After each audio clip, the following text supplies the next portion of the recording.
My name's Joe Biden, and I work for Leo Gerard. Folks, Leo wasn't joking.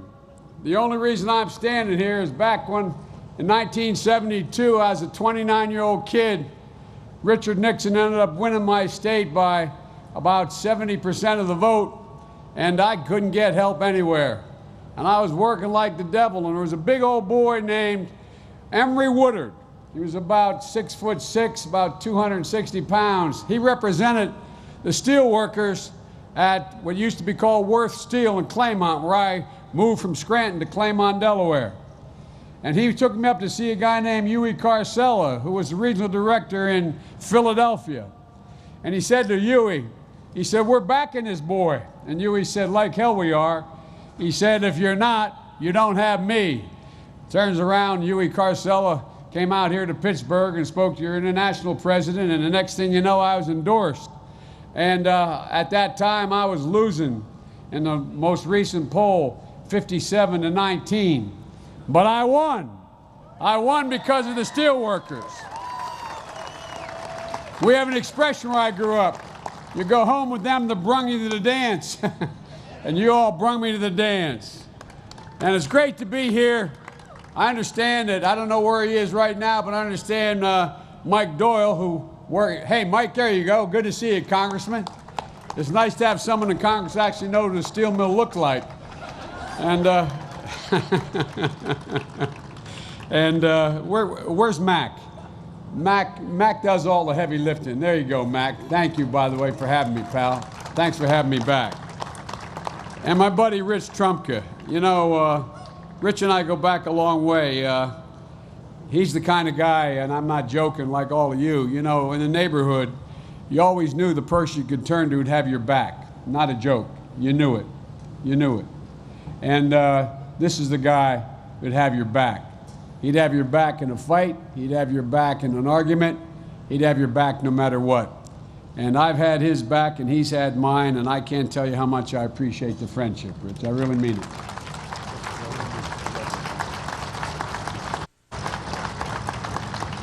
You know, it's good to be back. I'm almost home.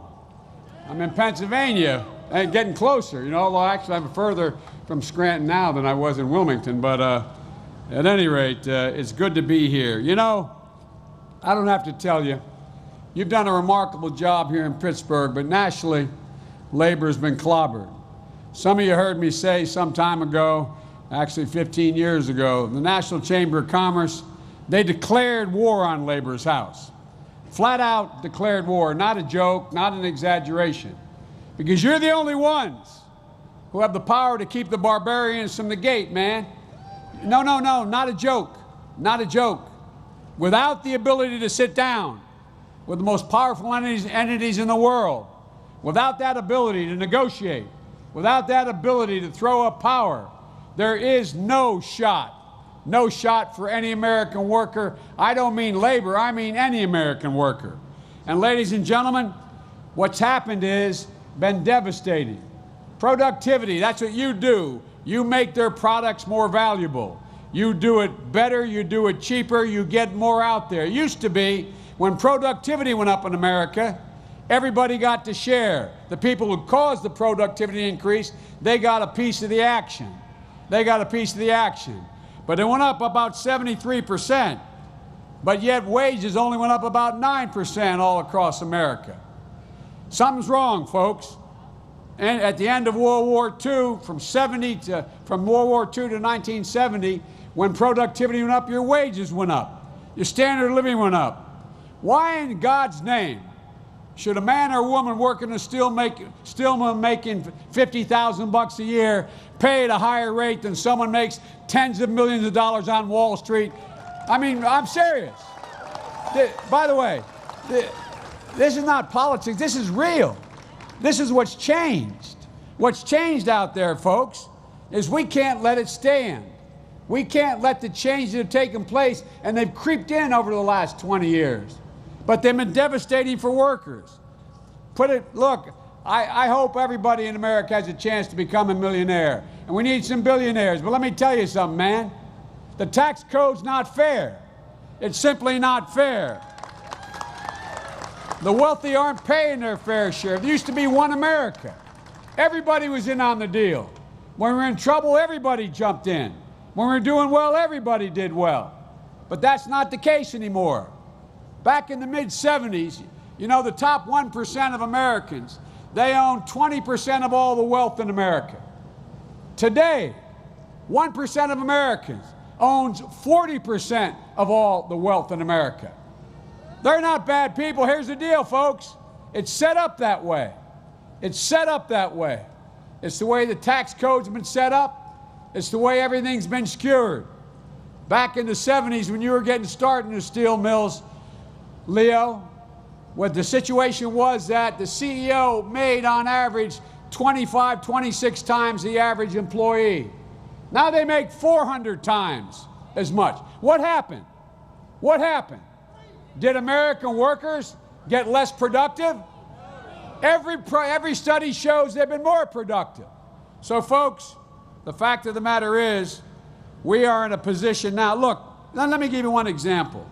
You always hear our Republican friends saying, you know, Biden and Obama and all those Democrats, they want to provide free community college for everybody.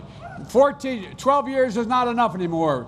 14 years is the minimum we need. Well, guess what? They say all they're going to do is raise the deficit. Look, folks, everything's a choice.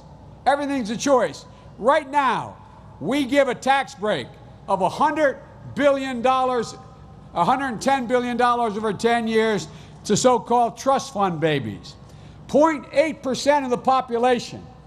They don't pay any tax on the value of what they inherit, the stock they inherit, when it goes from worth 10 million to 100 million.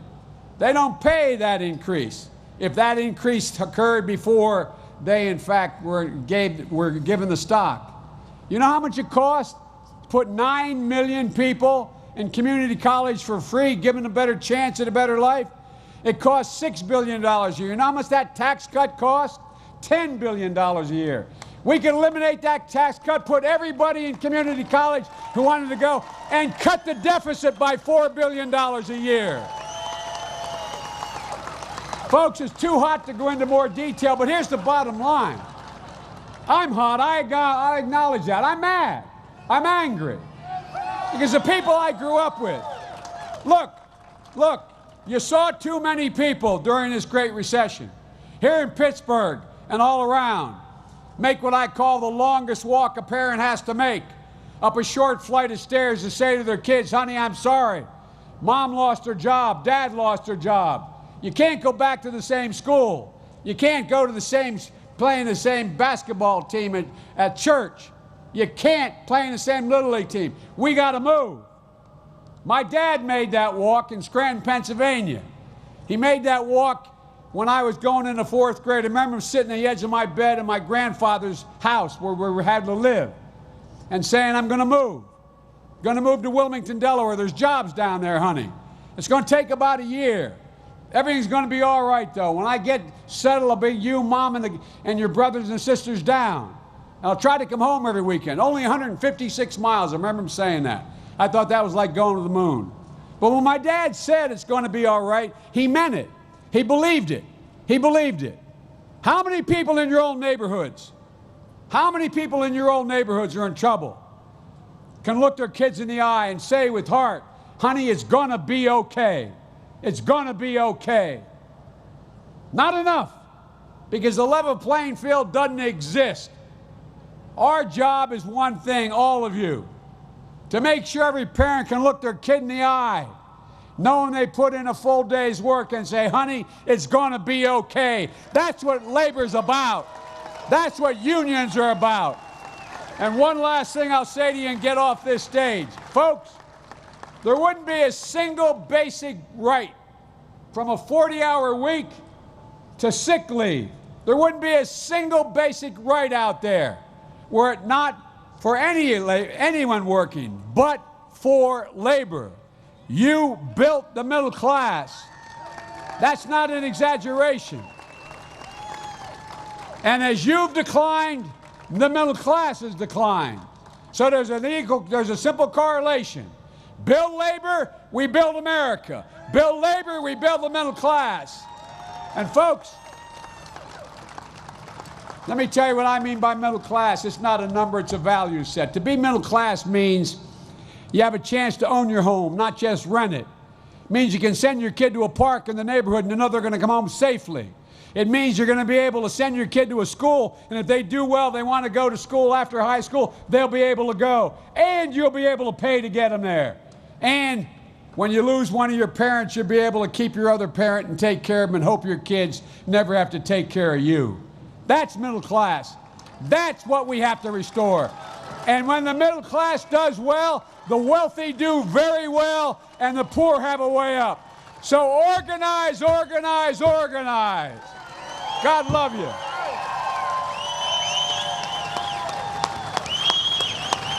All right, we got it.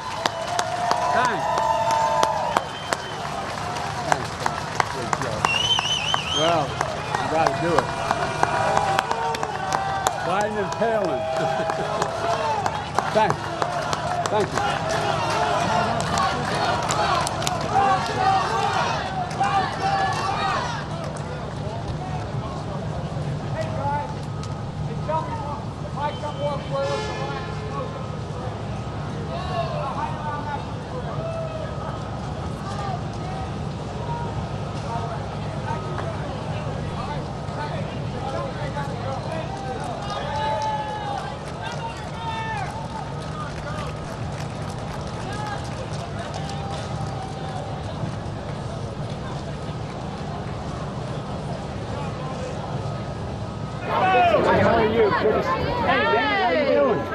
Good to see you guys. How are you? Why don't you say hello, Mr. Biden?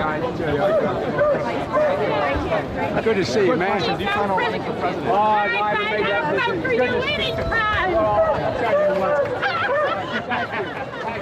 You feel encouraged, sir? Feel encouraged? How are you? Nice to see you. How are you? Hey, man, how are you? I'm really screwing you up here. Hey, guys. Hey, everybody. How are you? Hi, how are you? Good to see you, man. You're kidding me. How are you? Good to see you. Hey, baby, how are you? Good to see you. Hey, president. My son's a big supporter. He's an 11-year-old. He wants to be president. Well, I'll tell you what. Remember when you're president. Okay. Take your picture. Hurry up. Let's do a picture. Thank you, Mr. President. Good to see you. Hey, man, how are you? Good to see you. Be Hillary. How are you? Be Hillary. You got some eyes, man. Good to see you. Hey, how are you? Oh, well, thank you. Did he put his hand out? Yes, I did. Yes, it's beautiful. Good to see you. Hey, guys, how are you? Good to see you. What a smile. You're late for the whole parade. Firefighters. I'm for the firefighters. Scranton, you're kidding. Dunmore. Well, I tell you, just out. Greenridge. How are you? No, I'm happy. I'll be happy. Tickle his feet. Tickle his feet. Thank you. Mr. Vice President, you hear all the encouragement for you, Ron? Oh, how are you? It's like home. It is like home. Well, Good to see you. Hey, man, how are you? Good to see you. How are you? China. I've been in China many times. How are you? Good to see you. Hey, guys. How are you, man? Hey, folks, how are you?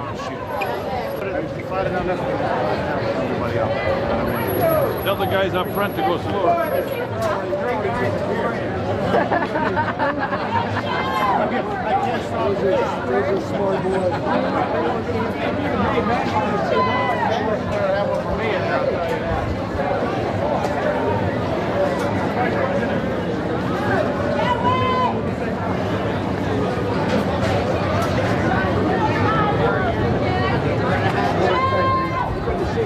Hey, folks. We want Bernie.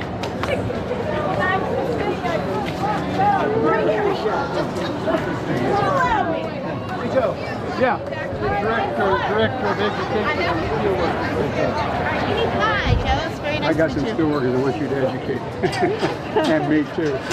I love we her need you to run for president. I have a PhD as well, and I love him. By the way, I am Jill's husband. Can't stand That's how I'm known. Pittsburgh, Mr. Good to see you, man. I do enjoy Pittsburgh. Hi, honey. How are you? Good to see you. Hi, how are you? Hi, how are you? It's a pleasure to meet you. Hi, how are you? Good to see you. Yes. Thank you.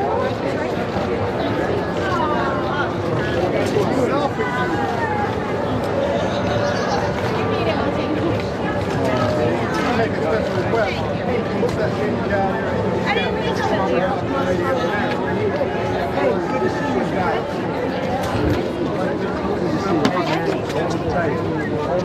This lady wants to meet you, Joe.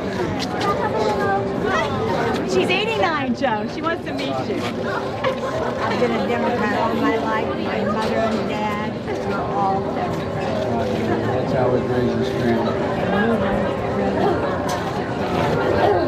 Thank you. Get my sympathy. Thanks. Hey guys, how are you? Good to see you. Beautiful family. How old are you? Remember, no serious guys till you're 30. Hey man, how are you? Good to see you. for you. We're glad to Good to see you. Hey folks. Hey, how are you? How do you? Good to see you. I say, brave man. Good to see you, man. How are you? Hey, Chris, how you doing? I'm doing well, man. I'm doing well.